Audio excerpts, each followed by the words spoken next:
Hey there. Sunday, warm, nice outside. Sort of clashing with the mood of the time, I guess. It's weird to be in Albert Lee where things are so ridiculously quiet and still and peaceful, and know that there's wild things happening outside of our little bubble.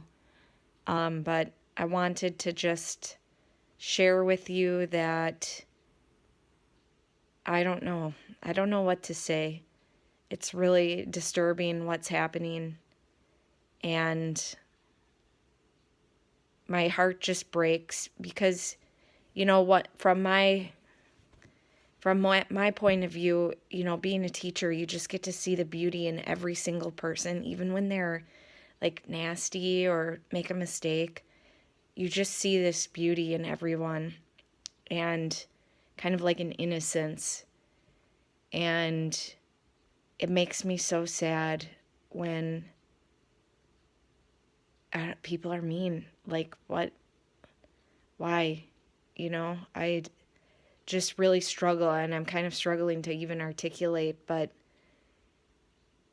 I just wish there could be more understanding. And I think, as sad as it is, it has to start with us, and it has to start with each one of us making peace in our own life and being loving and kind to other people, because we can't expect the world to change if we can't change too. And that's a hard thing to do. And so I'm going to really try to be loving and kind to everyone, even when they're mean and nasty to me, because that's about all that I can do.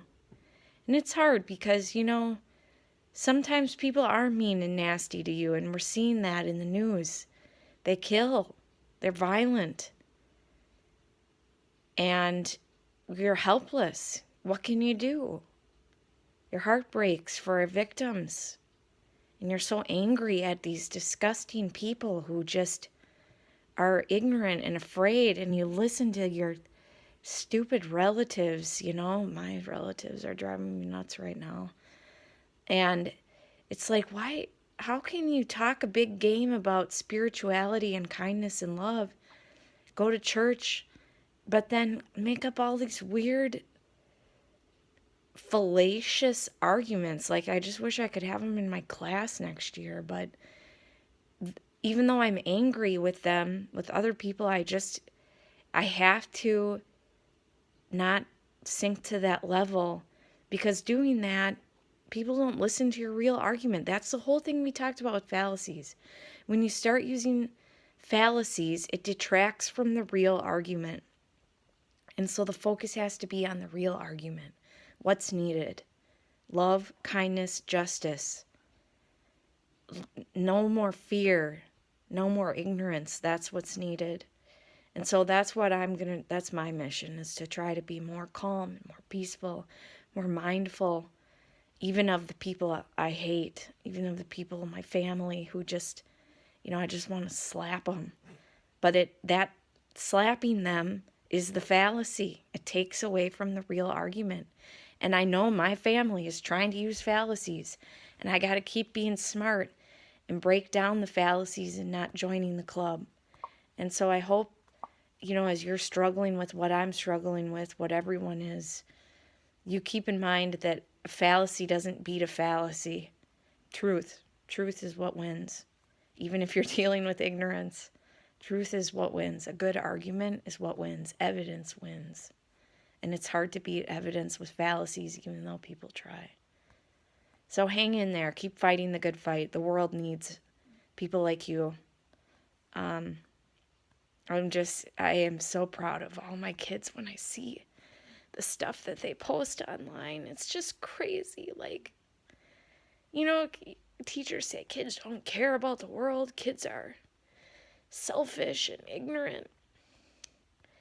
But they do. You care, and you're so talented, and you have so much to offer, and I hate cliches a lot, but You really are the future, and I'm so proud to have been your teacher and to always be your teacher.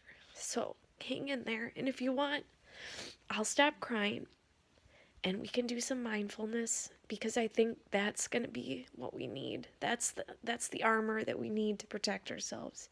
Is being mindful and not reactive. So let's try it. If you want, close your eyes, get comfortable. Um, I I think this might be a good time to lay down and put the old left hand on the heart and the right hand on the tummy, and do what we always do. We just breathe. Breathe in through your nose, and you breathe out through your mouth. And you try to make it like a wave. Like, when you watch waves on the beach, they just come rolling in. And then there's this tiny break and they go rolling out. Comes rolling in and rolling out.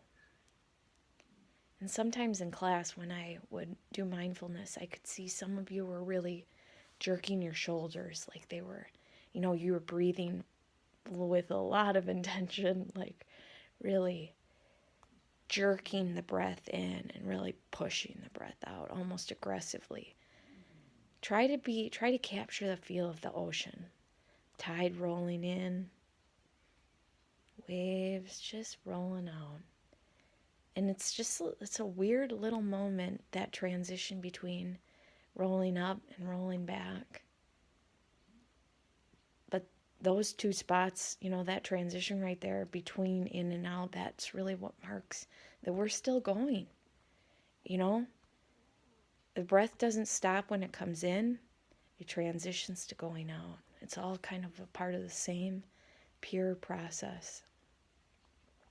And like I've said before, if we don't reconnect to our breath, who we are as people, we can just go flying crazy, all around, reacting to everything that happens. And that's, I think, what a lot of people are doing, because they're so mad. And I understand, not in this situation. I've never, it's not, the situation right now is different. But for me, just personally, when I get real mad, I disengage with myself and I just flip out and lose contact with me. And so the key is, can we always maintain contact with us? Can we stay rooted in ourselves and not fly out? And I think a big part of that is staying connected to the breath and calm.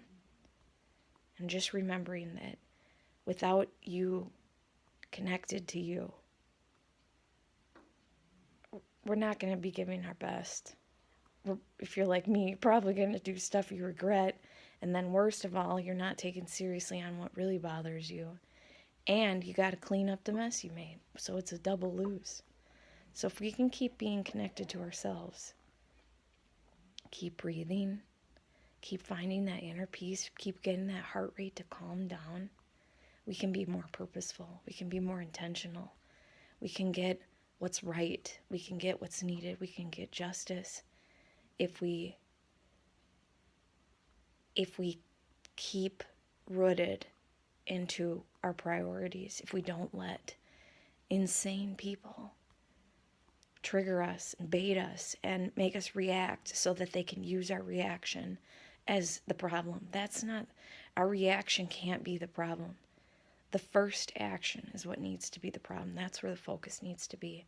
And anything that detracts from the real problem is wasted. It draws attention, but it lets people who don't get fallacies, ignorant, fearful people, jump on the violence, jump on the reaction, instead of the real wrong. So keep thinking about that. Keep rooted to yourself. Even though you want to kill and you want to punch and slap, like I want to slap my family, pull away, calm down, focus on the breath, and remember that you at your best is far better than you being baited by someone who's evil. So hang in there. Keep breathing, always. When you're ready, wiggle your toes a little bit, wiggle your fingers. Stay connected to that heartbeat. That's what's keeping you going, and you got to take care of that thing. And anger and rage and getting baited and triggered, that hurts you. That hurts us, and we can't be our best if we let evil people hurt us. So keep taking care of you. I miss you. I hope you're doing well. I hope you can still find some ways to enjoy summer. And I'll see you maybe next week or so.